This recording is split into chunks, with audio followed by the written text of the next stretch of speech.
You survived the collapse. Congratulations. You made it through the first week while your neighbors who spent $3,000 on tactical flashlights became fertilizer. But here's the thing. Nobody told you in those cute prepper forums with their color-coded spreadsheets. Survival and rebuilding are two completely different games. The first 30 days, you're living off your canned goods and playing hide-and-seek with desperate people. Year 5? You're either producing food, medicine, and trade goods, or you're watching your children slowly starve because you stockpiled Instagram-worthy gear instead of civilization-rebuilding infrastructure.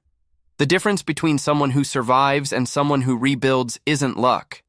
It's understanding that when the trucks stop rolling, when the factories go silent, when the pharmaceutical supply chain becomes a distant memory, the only things that matter are items that either keep you alive or give you the means to produce what keeps you alive.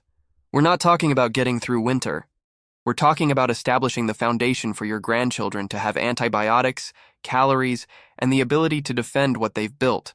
This video covers the 12 categories of items you need to stockpile before they become impossible to acquire. Not cute, not Instagram-worthy, dark, educational, and uncomfortably real.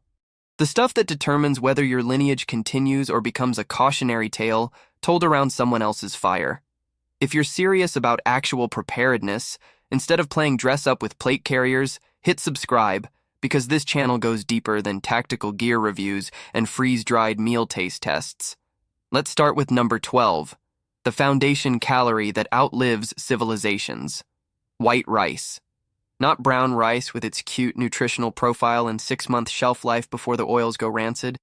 White rice, the endosperm, the starch, the 2,000-year-old grains they pulled from Egyptian tombs that were still edible. Here's what they don't tell you. Brown rice contains the bran and germ, which contain oils, which contain fatty acids, which undergo oxidation, which means in 18 months your health-conscious stockpile smells like crayons and tastes like disappointment. White rice, properly stored in Mylar bags with oxygen absorbers inside food-grade buckets, lasts 30 to 40 years minimum. Forget your quinoa and your ancient grains and your protein-rich alternatives. When year 3 rolls around and you're trying to feed a family of 4, plus the 2 refugee neighbors who actually have useful skills, you need calories. Pure, simple, boring calories. 2,000 calories per person per day. 365 days. That's 730,000 calories per person per year. 1 cup of uncooked white rice contains about 200 calories of edible food after cooking. You're looking at minimum 100 pounds of rice per person per year, and that's assuming you're supplementing with other sources. A family of 4 needs 400 pounds minimum for 1 year.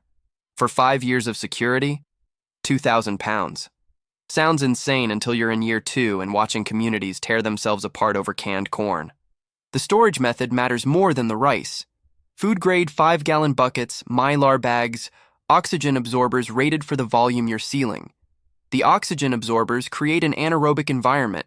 No oxygen means no oxidation, no insect life cycle completion, no mold growth. The Mylar provides a moisture barrier and light barrier. The bucket provides rodent protection and structural integrity. This isn't complicated, but it's the difference between 30-year rice and 30-day rice. Store in a cool, dry, dark location. Temperature fluctuations and moisture are your enemies. A basement corner beats a garage in Arizona summer. Number 11, the fat that doesn't betray you. Refined coconut oil. Not olive oil with its 18-month degradation timeline. Not vegetable oil that goes rancid faster than your neighbors go feral. Refined coconut oil, which remains stable for 2 to 5 years even without perfect storage, and significantly longer when properly stored. Here's the science most people miss. Fats are essential for human survival. Your body needs them for hormone production, vitamin absorption, cellular function, brain health. You can survive a surprisingly long time without carbohydrates. Without fats, your body starts cannibalizing itself in ugly ways. The problem with most fats is the same problem with brown rice: oxidation. Unsaturated fats have double bonds that react with oxygen. This creates peroxides, aldehydes, ketones, rancid oil, that bitter, throat-burning, vomit-inducing taste that tells you the fat has become mildly toxic. Coconut oil is 90% saturated fat. Saturated fats have no double bonds. No double bonds means minimal oxidation. It's chemistry, not marketing. Refined coconut oil has had the coconut flavor and smell removed, which means it's had the volatile organic compounds removed, which means it stores even longer than unrefined. You need approximately 50 to 70 grams of fat per person per day for adequate nutrition. 1 tablespoon of coconut oil contains about 14 grams, 5 tablespoons per person per day. That's 150 milliliters, about 5 ounces. For 1 year, you're looking at 135 pounds of coconut oil per person. For a family of 4 planning for 5 years, 2,700 pounds, stored in dark, cool conditions in factory-sealed containers, rotating stock every 3 years. This isn't sexy. This is the difference between maintaining body function and watching your hair fall out in year 4 because you stockpiled bullets instead of biology. Number 10. The preservative that built empires. Salt. Not cute Himalayan pink salt with trace minerals, not sea salt with moisture content, pure, refined, iodized table salt and bulk canning salt. Sodium chloride, the compound that doesn't degrade, the preservative that enabled food storage before refrigeration existed, the essential electrolyte that prevents death in hot climates or during physical labor. Here's what they don't tell you in the gear forums. When the grid goes down permanently, refrigeration becomes a luxury. Meat preservation becomes a life or death skill. Salt is how humanity preserved protein for 10,000 years before electric freezers. The human body requires sodium for nerve transmission, muscle contraction, blood pressure regulation, fluid balance. You lose sodium through sweat.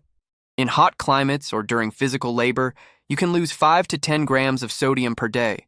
Without replacement, you develop hyponatremia, confusion, seizures, death. The recommended daily intake is about 2.3 grams, but that's for sedentary modern humans. For someone chopping wood, hauling water, defending perimeter, working crops, 5 grams minimum. For a family of 4 over 5 years, that's 37 kilograms, 80 pounds. And that's just for consumption, not preservation. For food preservation, you need significantly more. Salt curing meat requires a ratio of approximately 3.5% salt to meat weight for equilibrium curing, or a complete salt coating for dry curing. A 20-pound pig requires almost a pound of salt for proper preservation. You're looking at minimum 300 pounds of salt for a family of 4 over 5 years when you account for both consumption and preservation needs. It costs approximately $10 per 50-pound bag.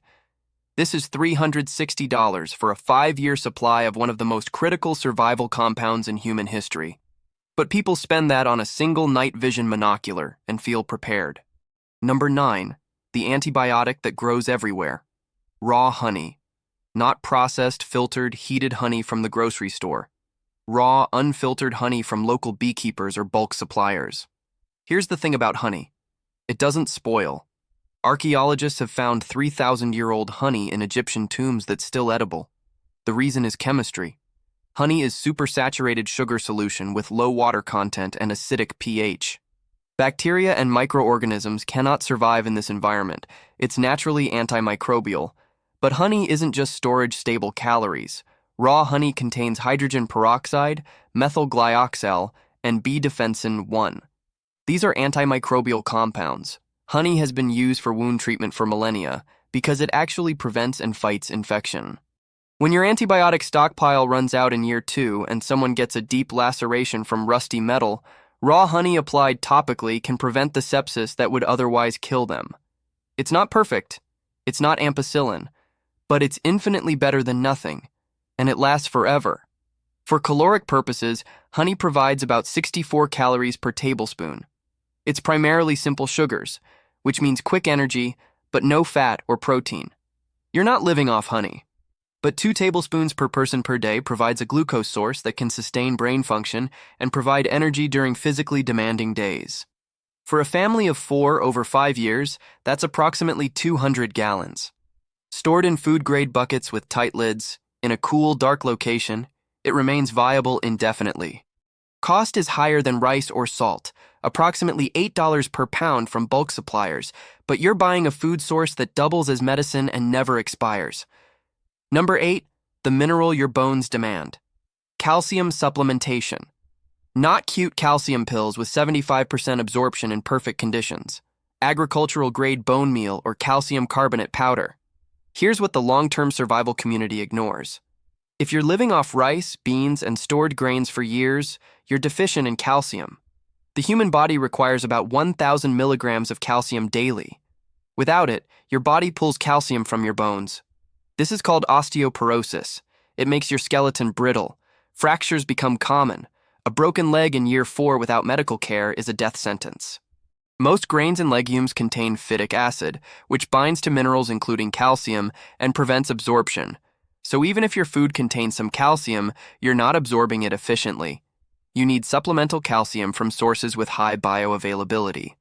Bone meal provides calcium phosphate and calcium carbonate. It's literally ground bones.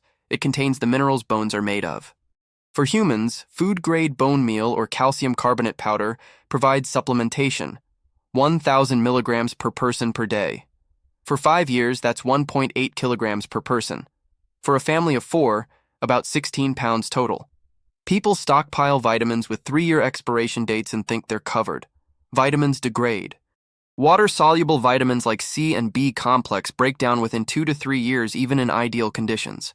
Fat-soluble vitamins last longer but still degrade. Minerals don't degrade.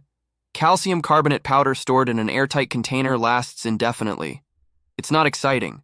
It doesn't have tactical packaging. But in year 5, when your teeth aren't falling out and your bones aren't snapping from minor impacts, you'll understand the difference between preparing for Instagram and preparing for reality. Number 7. The fire starter that doesn't care about weather. Petroleum jelly and cotton balls. Specifically, petroleum jelly-soaked cotton balls in waterproof containers. Here's what they don't tell you about fire starting. When it's been raining for 6 days, when everything is damp, when your fancy ferrocerium rod is producing sparks that won't catch on wet tinder, you need something that burns hot enough and long enough to dry out natural materials and establish a sustainable fire. A petroleum jelly-soaked cotton ball burns for approximately 3 to 5 minutes with a flame hot enough to ignite damp wood. It's waterproof if stored properly. It's lightweight. It's cheap. Fire isn't optional in long-term survival. Fire purifies water through boiling. Fire cooks food and kills parasites and bacteria that cause dysentery. Fire provides warmth that prevents hypothermia in cold climates. Fire enables metalworking and tool creation. Fire provides light and psychological comfort. Without reliable fire-starting capability, your survival timeline shortens dramatically.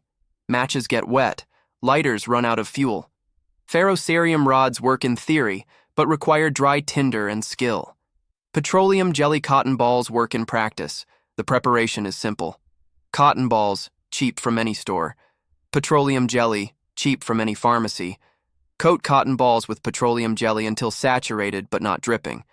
Store in waterproof containers like small plastic bags or pill bottles. One petroleum jelly-soaked cotton ball weighs about 2 grams and costs approximately 3 cents. For a family of 4 planning to start an average of 1 fire per day for 5 years, that's 1,825 fire-starting aids. At 3 cents each, that's about $55 for 5 years of guaranteed fire-starting capability in any weather condition. But people spend $200 on a plasma lighter that dies when the battery does. Number 6. The knowledge that survives power loss. Printed reference materials. Physical books on medicine, engineering, agriculture, chemistry, metalworking, construction. Not PDFs on your laptop. Not downloads on your phone. Not digital archives on hard drives that become useless bricks when the power grid dies permanently. Physical books made of paper and ink that work by firelight and sunlight and never require charging. Here's what the tech-dependent survival community misses. When the internet is gone, when your devices are dead, when the power has been out for 8 months and you need to set a compound fracture or diagnose infection or build a water filtration system, you need reference materials that exist in physical reality. The knowledge categories you need are specific. Medical references covering trauma care, infection treatment, childbirth, dental procedures, pharmacology. Agricultural references covering crop rotation, soil management, seed saving, pest control, composting. Engineering references covering mechanical systems, electrical systems, structural calculations, material properties. Chemistry references covering water purification, soap making, preservation methods, material synthesis.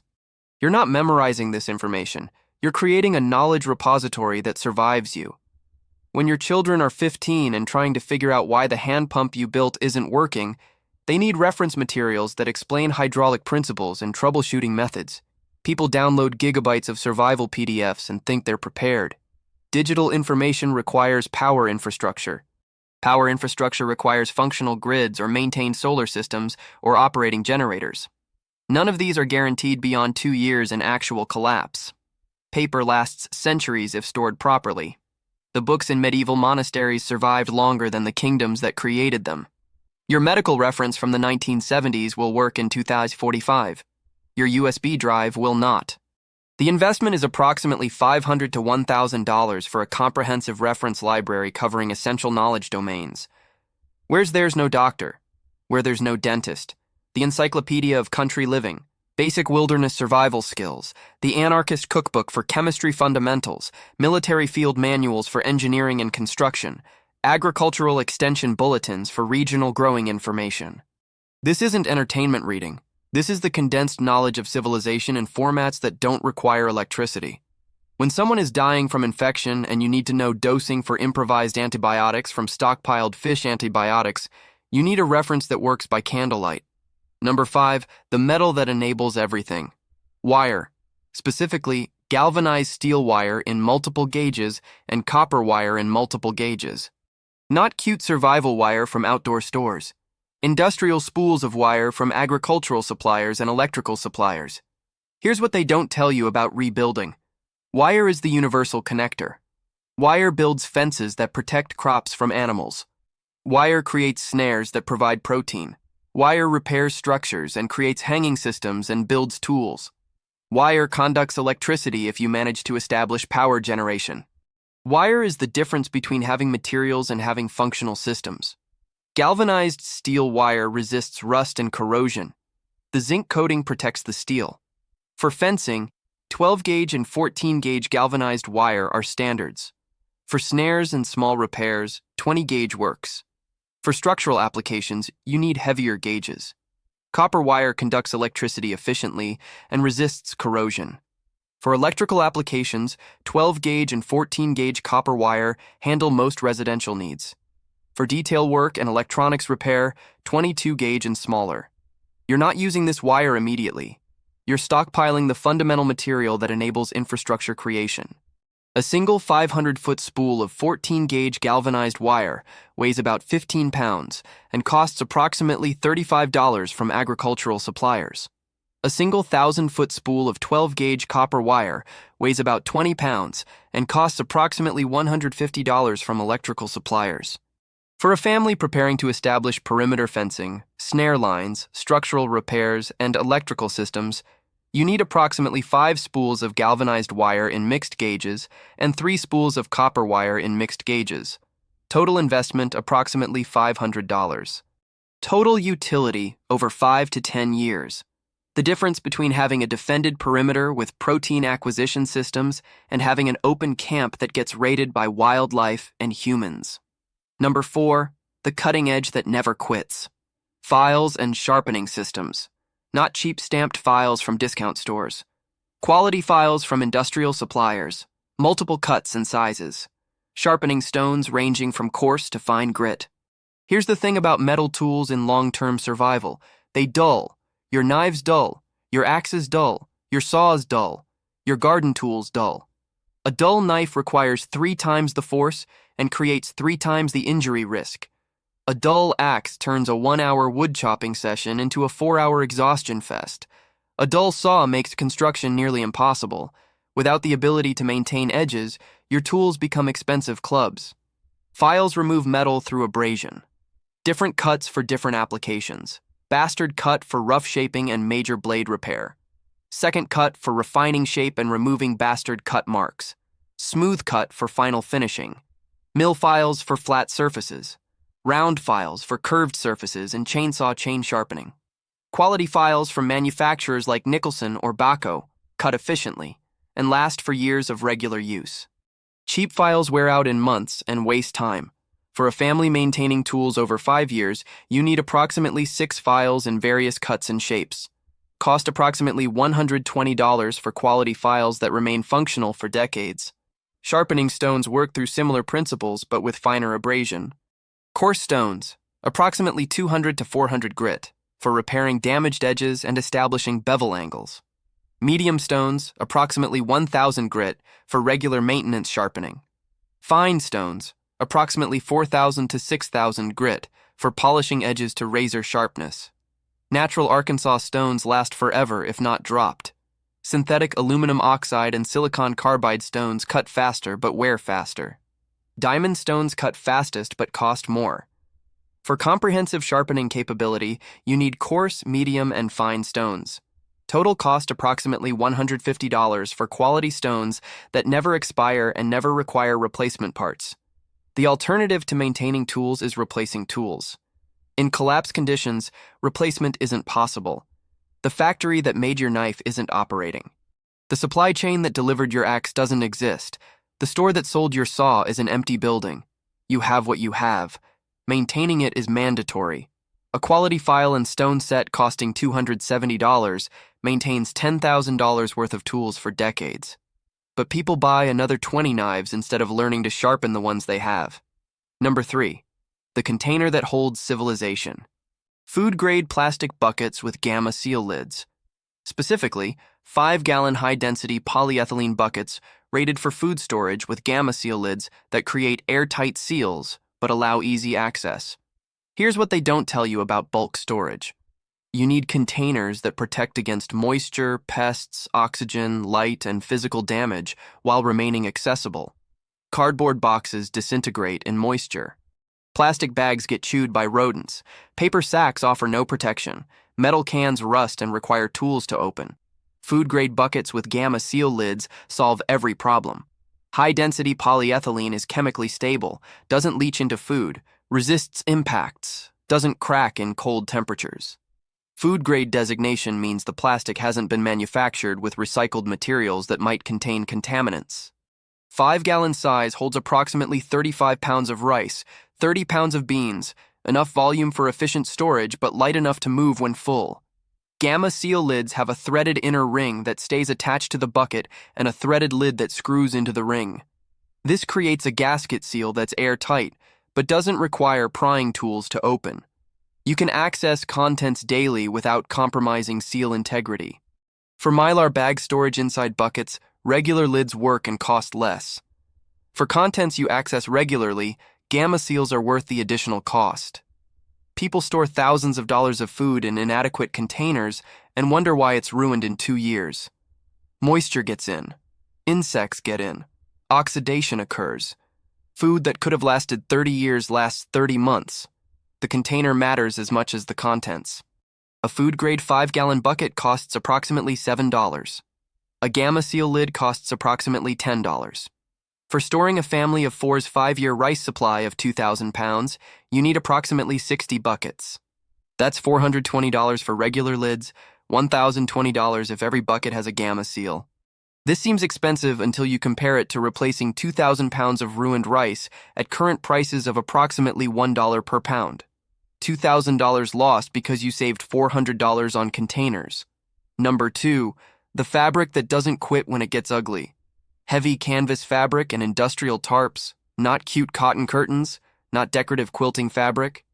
Heavy duck canvas, 10-ounce to 18-ounce weight, and reinforced polyethylene tarps with grommets. Here's what they don't tell you about long-term shelter and protection. Everything degrades. Your tents develop tears. Your roof develops leaks. Your shelter needs reinforcement. Your supplies need protection from weather. Fabric is the flexible material that solves problems metal and wood cannot. Canvas breathes, which prevents moisture condensation. Canvas is repairable with needle and thread. Canvas lasts decades if maintained. 10-ounce duck canvas weighs 10 ounces per square yard. It's suitable for bags, coverings, light shelter applications. 15-ounce canvas is heavier, more durable, suitable for tarps and semi-permanent shelter. 18-ounce canvas is industrial weight for maximum durability. Natural cotton canvas is biodegradable, but untreated canvas absorbs water. Waxed canvas sheds water and resists mildew. You can wax canvas yourself using paraffin or beeswax and heat application. This treatment needs renewal annually, but makes canvas functionally waterproof. Reinforced polyethylene tarps use woven polyethylene fabric with polyethylene coating and edge reinforcement. They're waterproof, mildew-resistant, lightweight, and cheaper than canvas. They're also less durable long-term, with typical lifespan of 3 to 5 years in outdoor use, before UV degradation causes failure. For immediate waterproofing needs, polyethylene tarps work. For repairable, long-lasting applications, canvas wins. The ideal stockpile includes both: canvas for repairs and long-term shelter. Poly tarps for immediate needs and temporary coverage. A 50-yard roll of 15-ounce duck canvas, 60 inches wide, costs approximately $450 from textile suppliers. That's 250 square yards. Enough to create multiple shelter reinforcements, repair dozens of failures, create bags and coverings for years. A dozen heavy-duty 10 by 12-foot polyethylene tarps cost approximately $240. For a family planning 5 years of shelter maintenance and protection needs, you need approximately one 50-yard canvas roll and 2 dozen assorted tarps. Total investment approximately $900. Compare this to shelter failure in year 2, forcing relocation under dangerous conditions or exposure of critical supplies to weather that ruins them. The fabric costs $900. The supplies it protects are worth $10,000. The shelter it maintains keeps you alive. Number 1. The medicine that exists in chemistry. Veterinary antibiotics and fish antibiotics, specifically amoxicillin, ciprofloxacin, metronidazole, and doxycycline in their veterinary formulations. Here's what they don't tell you because they're terrified of liability. The amoxicillin you give your dog is chemically identical to the amoxicillin prescribed for humans.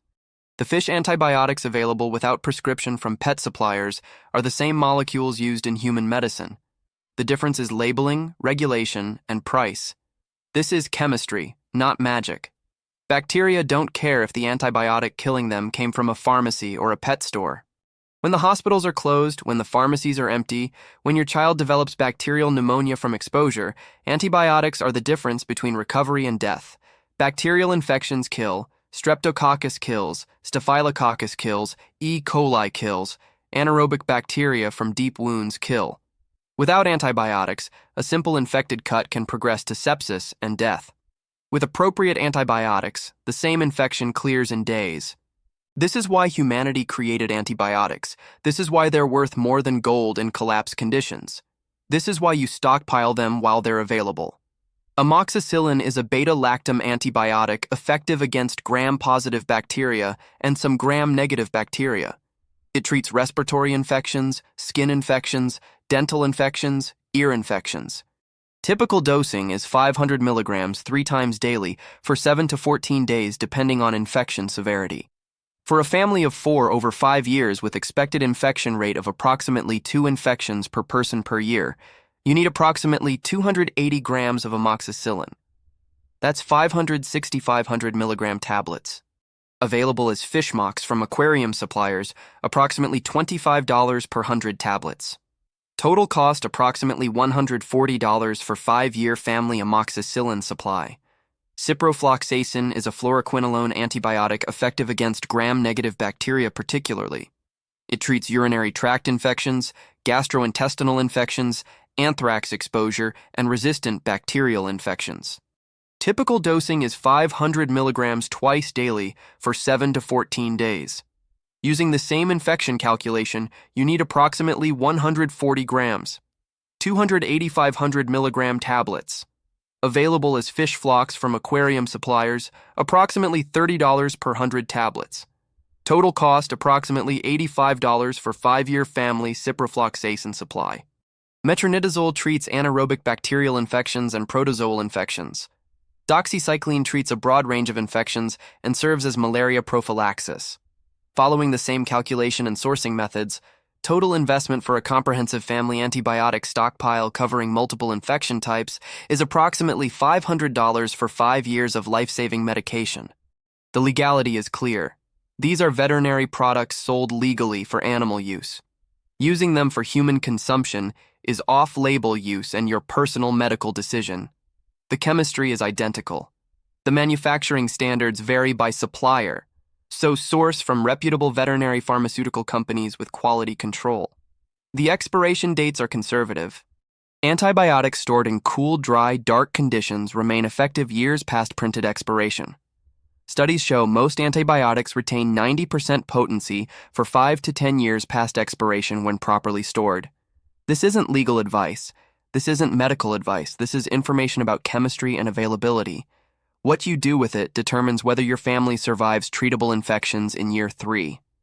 The irony is beautiful. People stockpile 50,000 rounds of ammunition for the collapse they're sure is coming, but they don't stockpile the antibiotics that will actually save their children's lives. You can't shoot bacterial pneumonia. You can't defend against sepsis with a rifle. The threats that kill you in long-term survival aren't dramatic. They're medical. They're nutritional. They're the slow degradation from inadequate preparation.